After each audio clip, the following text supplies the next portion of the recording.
La ley de comunicación o en torno a la ley de comunicación hay un debate intenso en todo el país. ¿Será una ley para regular y prevenir ciertos excesos que pudieron haber cometido y que pudieran cometer eventualmente los medios de comunicación, tanto los públicos como privados?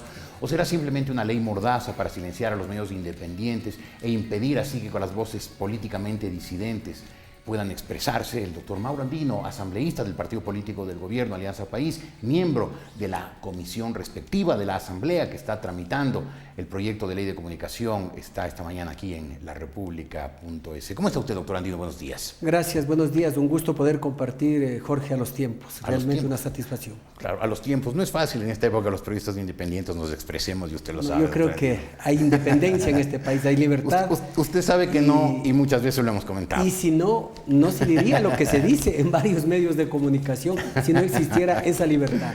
Ay, doctor, usted sabe y hemos comentado que usted sabe que las libertades están muy cercenadas y precisamente ahí voy. El objetivo de la ley de comunicación, ¿cuál es? El objetivo verdadero, no el que se proclama y se dice para fines propagandísticos. El objetivo es tener una ley que evite excesos por parte de los medios privados y los públicos, o es darle al presidente de la República un instrumento para callar a todos los periodistas independientes y así a todas las voces críticas. Empecemos por la parte final. Ajá. De manera alguna, este proyecto de ley trata de darle un instrumento al presidente de la República o a cualquier presidente que venga en lo posterior. Desde mi punto de vista, y lo que hemos hecho y queremos hacer, es una ley que garantice los derechos fundamentales de todos los seres humanos que habitamos en el Ecuador. Con total transparencia, con verticalidad de procedimientos, ¿sí? Respetando el criterio ajeno. Pero eso no ha ocurrido, no está ocurriendo en el Ecuador. Usted sabe que el criterio ajeno no se respeta, me refiero ajeno al gobierno. Usted sabe cómo hemos sido atacados, perseguidos, vilipendiados, insultados, quienes nos hemos atrevido a decir hay más de una verdad, la única verdad no es la del presidente de la República. Bueno, aquí en el Ecuador hay de todo. Hay medios que distorsionan la verdad de los hechos, sí, tergiversan. Bueno, no hable mal del telégrafo, no hable mal de los canales del gobierno. Yo hablo, por ejemplo, le pueden poner en problemas. Por ejemplo, la semana anterior, el miércoles, la comisión, por unanimidad, los 10 vocales llegamos a un acuerdo, ¿sí? Que desarrollemos el contenido de la pregunta 3 y 9 del referéndum y de la consulta y que estructuremos un informe complementario para presentarlo al Pleno de la Asamblea.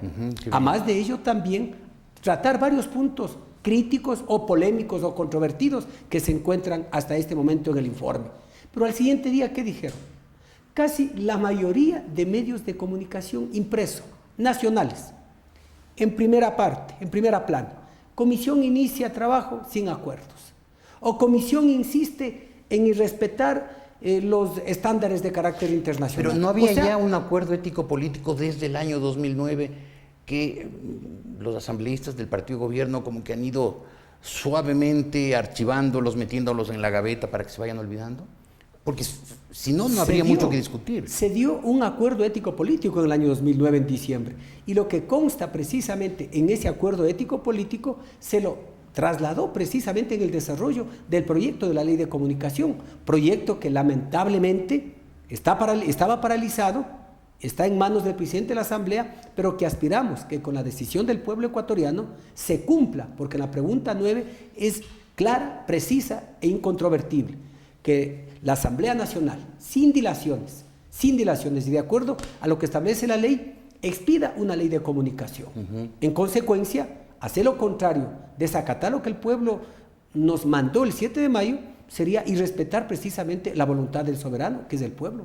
Claro, pero el soberano no les dijo, hagan una ley amordazadora. De manera alguna. No hagan una ley que le sirva al presidente como instrumento para silenciar a las voces críticas. Insisto, no vamos a hacer, ni hemos pensado hacer, una ley que ponga una mordaza. Es decir, o que limite la libertad de información. Obviamente que hay que respetar lo que dice la Constitución y el marco internacional.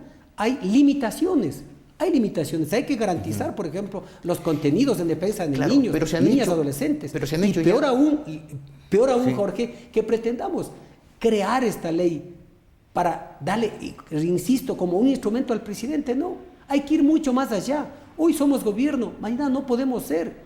y hay que pensar a futuro. Y es por ello que yo aspiro que al interior de la comisión, el día de hoy, precisamente miércoles que vamos a tener la sesión, a partir de las 14 horas, concurran los 11 asambleístas, particularmente los 5 de minoría o de oposición, que ya se anuncia en los medios que algunos no irían. Entonces yo aspiro que estén presentes, que demos la cara con responsabilidad. Yo les exhorto, voy a seguir siendo un hombre democrático y a seguir recibiendo las propuestas, las sugerencias y luego trasladarlas al pleno de la Asamblea. Y permítame que haga un paréntesis. Usted dice, yo soy un hombre democrático. Y a mí me sorprende a veces usted, doctor Andino, porque a veces en realidad se presenta un hombre muy democrático, muy plural, muy tolerante, muy abierto. Y otras veces se alinea rabiosamente con el gobierno y simplemente se pone en esa posición que suelen tener los asambleístas del gobierno, en que solo ustedes tienen la razón y todos los demás están equivocados. No es así. A usted le consta que yo he tenido a veces ciertas discrepancias con el Ejecutivo, pero de manera respetuosa. Yo he expresado mi punto de vista. Recuerde qué pasó con un medio de comunicación hace un año o 2 años. Yo expuse mis puntos de vista, he discrepado, y hay la libertad de discrepar. ¿A qué medio se refiere? Teleamazonas. ¿Usted recuerda? ¿Ah, sí? ¿Usted recuerda cuál fue mi posición? En consecuencia, yo respeto en realidad y espero igual que respeten mi punto de vista. Pero recuerdo que en realidad cuando yo estaba en Teleamazonas en esa época, que usted fue de las personas que desde el sector de gobierno se opuso a la pretensión del gobierno por silenciar a Teleamazonas. Doctor Andino, sin embargo usted dice no queremos una ley que sea amordazadora ni que sea con dedicatoria. Ha habido ciertas observaciones importantes. Por ejemplo, la ley se olvida de todo control a los medios públicos o minimiza todo control a los medios públicos mientras le carga la mano a los privados. Por ejemplo, no habla de ningún límite a las cadenas nacionales de televisión del gobierno, que en el proyecto ustedes pueden usar cadenas todos los días, a toda hora, para decir cualquier cosa. Dos ejemplos. Nosotros estamos desarrollando todo lo que tiene que ver con medios públicos, privados y comunitarios. Y en cuanto a las cadenas, lo que consta hoy actualmente en la Ley de Radio y Televisión es algo similar a lo que estamos desarrollando nosotros en el proyecto de la Ley de Comunicación. Pero eso mismo hay que cambiarlo para ponerle límites. No vamos más allá. Y la gran pregunta, ¿por qué convivieron las empresas de comunicación, los periodistas, por tantas décadas con esa ley y nunca dijeron nada? Porque antes no se abusaba de las cadenas como se ha abusado en los últimos 4 años y medio, en número de cadenas, en duración de cadenas, en frecuencia de cadenas, y antes tampoco se utilizaban las cadenas como se utilizan ahora para ofender, agraviar, atacar, insultar.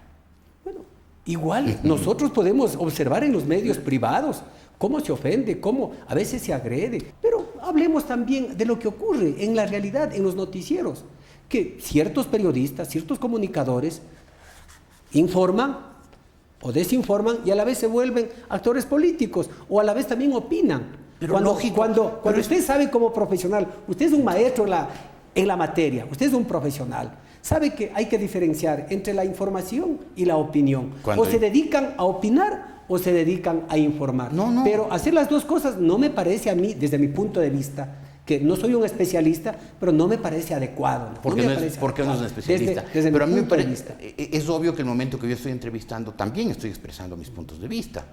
Y entonces le digo, yo no estoy de acuerdo, a mí me parece que es legítimo.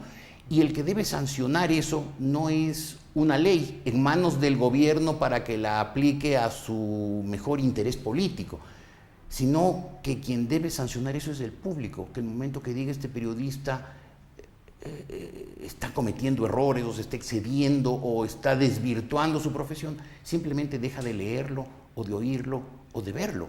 Esa es la ventaja del periodismo libre de las sociedades democráticas, que es el ciudadano el que cada día con su acción puede decidir qué medio ve, qué medio oye, qué medio lee, a qué periodista sigue y a qué periodista deja de seguir.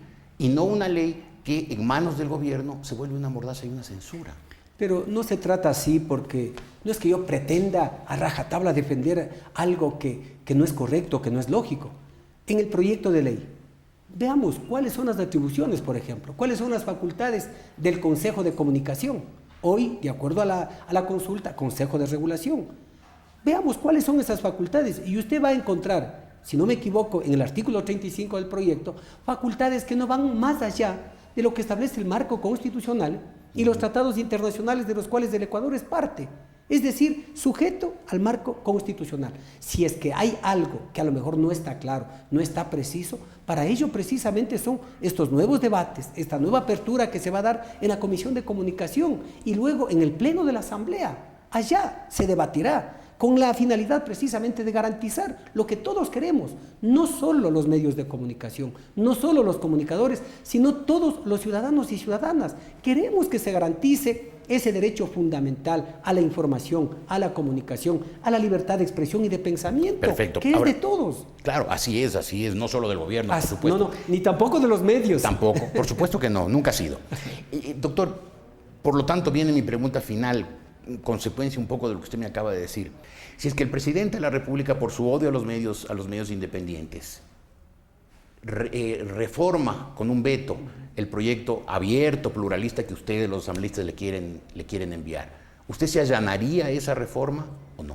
Yo, para decirle sí o no, previamente tendría que tener en mis manos la resolución o el veto para poder pronunciarme. No quisiera anticiparme yo algo que no conozco realmente. Yo en cambio me anticipo a los hechos y digo que ustedes se van a allanar lamentablemente. Y sería una pena. No soy yo una persona superdotada para saber qué va a pasar. No. Así que esperemos que por el bien del país se haga una ley que garantice los derechos de todos y de todas en el Ecuador. Ojalá. No solo de los comunicadores o profesionales de la comunicación. Ojalá que sí, ojalá se respete la libre expresión y la libertad de prensa, porque no es una libertad de los periodistas, es una libertad de los ciudadanos que deben mantener y deben defender el derecho que tienen para cada uno de ellos, cada día elegir a través de qué medios se informan y que no tengan que someterse a la imposición de parte de nadie. Estuvo aquí el doctor Mauro Andino, asambleísta del Partido de Gobierno.